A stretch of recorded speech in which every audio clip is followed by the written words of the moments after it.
सभी श्रद्धालुओं, ज्योतिष प्रेमियों और भक्तजनों को मेरा नमस्कार। मैं रविंद्र नौटियाल भारद्वाज, वैदिक एस्ट्रोलॉजी देहरादून में आपका सहृदय से स्वागत करता हूं।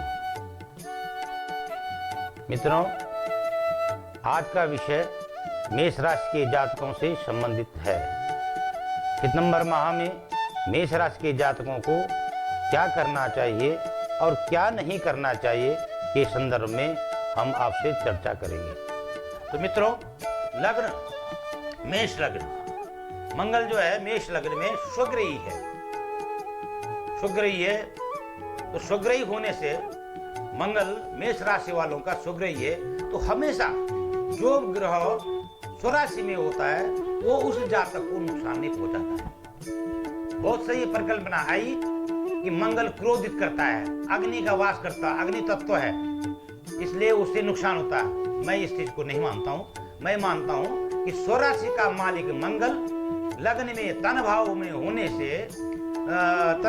से मंगल मेष राशि के जातकों के लिए बहुत ही परोपकारी है, फायदादायक है, लाभदायक है, राजयोग में फायदादायक है, शक्ति में फायदादायक है। ये चीजें आपको प्राप्त होगी सितंबर के माह में।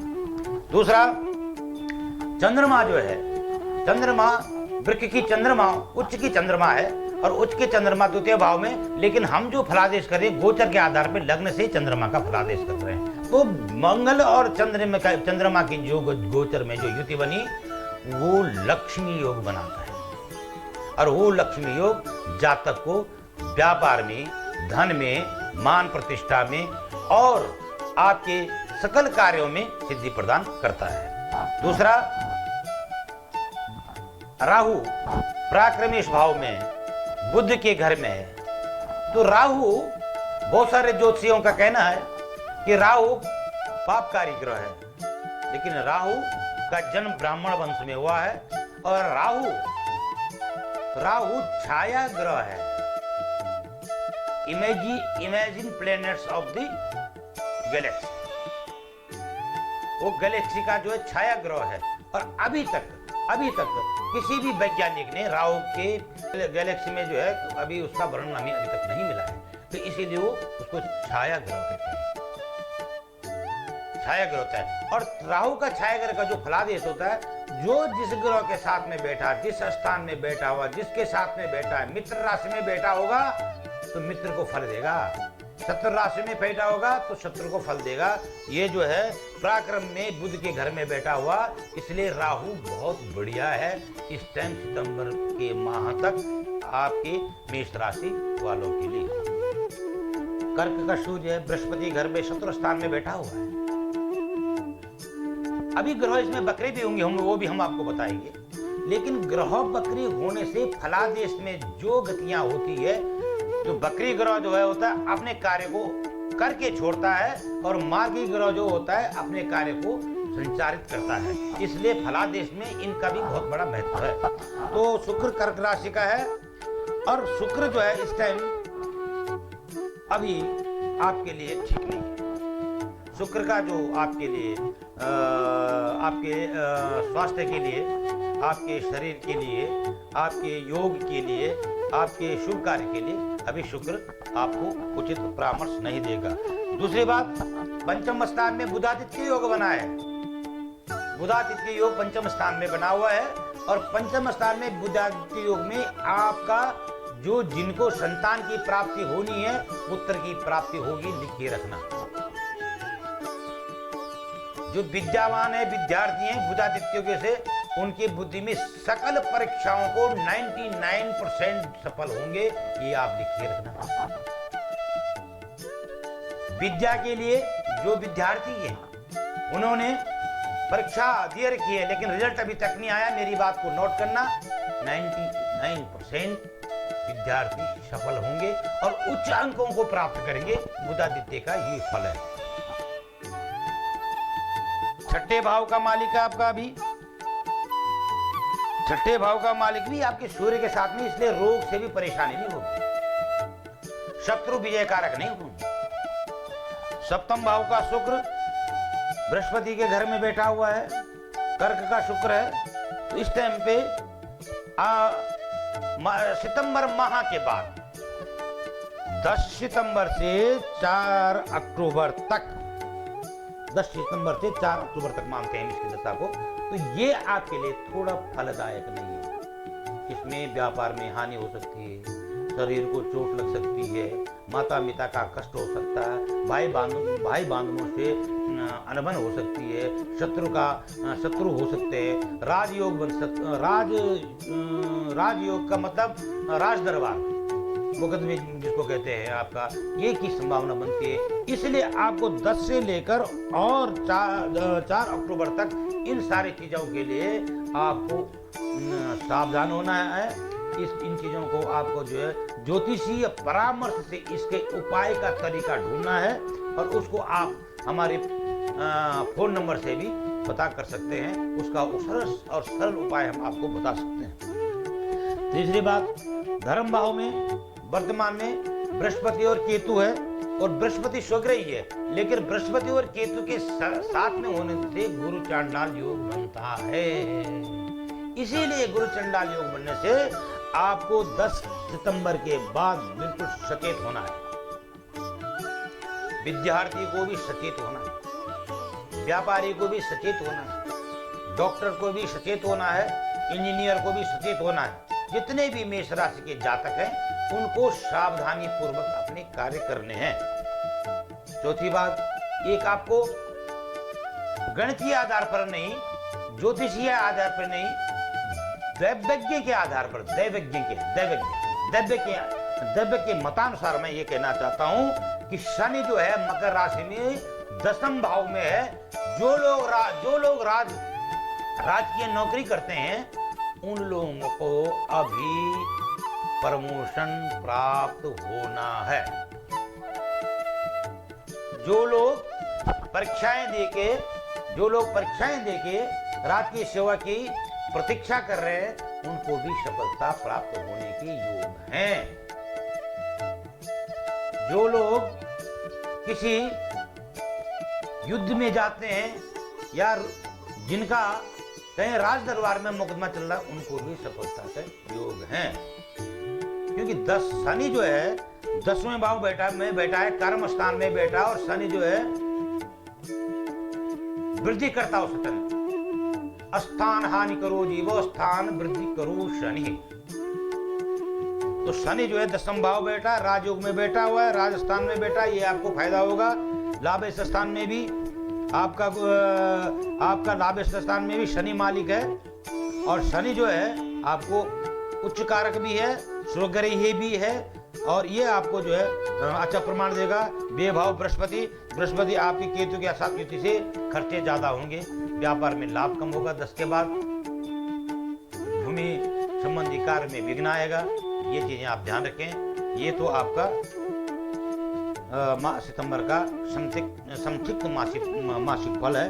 और दूसर में अब मैं ज्योतिषीय आप पंचांगीय गणित के आधार पर बताना चाहता हूँ कि बृहस्पति का जो परिवर्तन हो रहा हो 20 सितंबर को, और 6 सितंबर को बृहस्पति बकरी हो रहे हैं। मंगल बकरी 10 सितंबर को होगा, बृहस्पति मार्गी 13 सितंबर को होगा। सूर्य जो है 16 सितंबर को कन्या राशि में जाएगा या कन्या राशि में जाएगा। कन्या राशि में सूर्य जिसको हम मास परिवर्तन कहते हैं। राहु मृगशिरा नक्षत्र में जाएगा, और शनि 19 तारीख को मार्गी हो रहा है।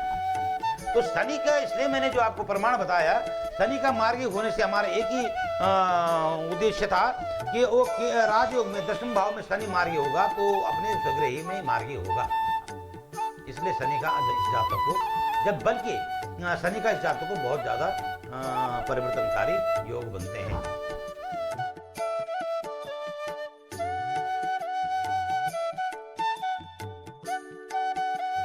क्या करना है क्या नहीं करना, इसका हम चर्चा कर रहे हैं।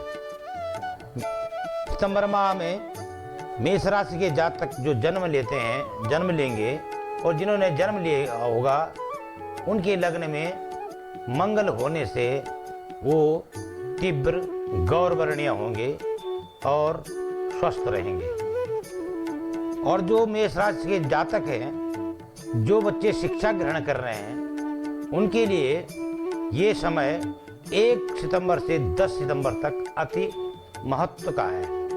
इसमें उनको लाभ होगा, शिक्षा में, परिणाम में, कंपटीशन में इनको लाभ होगा और इसमें वो अथक प्रयास करें तो उनको सफलता मिलेगी।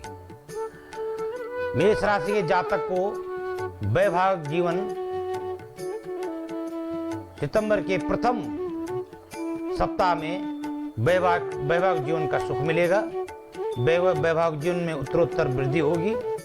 वैवाहिक जीवन में सुख शांति प्राप्त होगा और जो अवैवाहिक है और जिनको वैवाहिक होने की इच्छा है, उनके भी लग्न होने की संभावना है, उनके भी वैवाहिक जीवन का शुरुआत होने की संभावना है।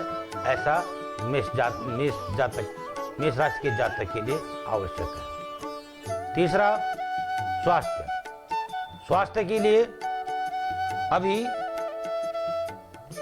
जो बुध है वो सूर्य के साथ बुधादित्य योग बना रहा है और छठे भाव का मालिक बुध है, इसलिए स्वास्थ्य आपका इस टाइम बहुत अच्छा रहेगा, बहुत सुखी रहेंगे। सितंबर 10 तारीख तक का ये जो प्रमाण है ये आपको सुखदायक है। रोजगार, जो बच्चे कंपटीशन में हैं, जो बच्चे कंपटीशन दे रखा है, अगर उनका परीक्षाफल घोषित 10 तारीख से पहले परीक्षाफल घोषित होता है तो उनके लिए सबसे उत्तम समय है और सबसे अच्छा कार्य इस टाइम उनके रोजगार के बारे में होगा। जो व्यापार करते हैं उनके लिए, व्यापार के लिए 10 तारीख तक बहुत अच्छा फायदा है, क्योंकि शनि जो है केंद्र में बैठा हुआ है, लाभ भाव का मालिक भी शनि है, इसलिए उनको फायदेदायक रहेगा और वो अपनी संपत्ति का क्रय और विक्रय भी 10 सितंबर से पहले करें तो ज्यादा उचित होगा।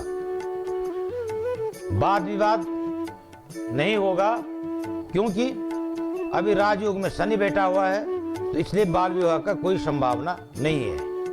केवल यात्रा में कुछ रुकावटें आ सकती है, क्योंकि धर्म भाव में 9वें भाव में गुरु चांडाल योग बना हुआ है। इसके वजह से यात्रा में विलंब हो सकता है, यात्रा की भावना में विलंब हो सकता है। ये सितंबर 10 तक, 10 तारीख से 4 अक्टूबर तक मेष जातक, जितने भी मेष राशि के जातक हैं, विद्यार्थी से व्यापारी से लेकर सब लोग इस बात का बिल्कुल चिंतन करें कि इसके बाद जो दशा आने वाली है वो कष्टकारी है। कोई भी व्यापार में फायदा होने लायक नहीं है, कोई शिक्षा के प्रति उन्मुखता नहीं है। व्यापार विश्व में भी और इस देश में भी 10 सितंबर के बाद स्वास्थ्य के बारे में उचित समय नहीं है। क्या करना चाहिए इस टाइम? आप अपने स्वास्थ्य का विशेष ध्यान रखें और धर्मपरायण कार्यों पे थोड़ा ध्यान रखें। और स्वास्थ्य के लिए आप महामृत्युंजय का जाप करें और किसी मंदिर में जाके आप शनि को जल चढ़ाएं, क्योंकि शन्नो देवी रविष्टयो आपो भवंत पीतया संयो रवि अस्त्रवंत नहा, क्योंकि 75% पानी जो शरीर का होता है और नह का मतलब शनि आपो माने जल ही होता है, इसलिए हमारे शरीर को प्रभावित करता है। इसलिए आप 10 से लेकर 4 अक्टूबर तक इन चीज़ों को करें। क्या न करें? आपको इस समय कोई प्रॉपर्टी, कोई रोजगार को आप उसकी शुरुआत कम करें। और छात्रों के लिए, वैवाहिक जीवन के लिए अभी ये समय अनुकूल नहीं करें। क्या करें? इसमें आप सुंदरकांड का पाठ करें। सुंदरकांड के पाठ से सारे विध्वंस खत्म होंगे। दूसर में अति आवश्यकता अगर किसी कार्य की पड़ती है तो उसमें आप सुंदरकांड और हनुमान चालीसा का पाठ करके ही इसका मुहूर्त करें तो आपको अच्छा रहेगा। किसी भी ज्योतिषीय एवं याज्ञिक परामर्श के लिए आप मेरे फ़ोन नंबर पे जो स्क्रीन में प्ले हो रहा है उसमें आप मेरे से डायरेक्ट परामर्श कर सकते हैं। तो हम आपको उसका उचित परामर्श देंगे। अगर आपको हमारा परामर्श अच्छा लगा हो तो आप हमारे वीडियो को लाइक करें और चैनल को सब्सक्राइब करें। धन्यवाद।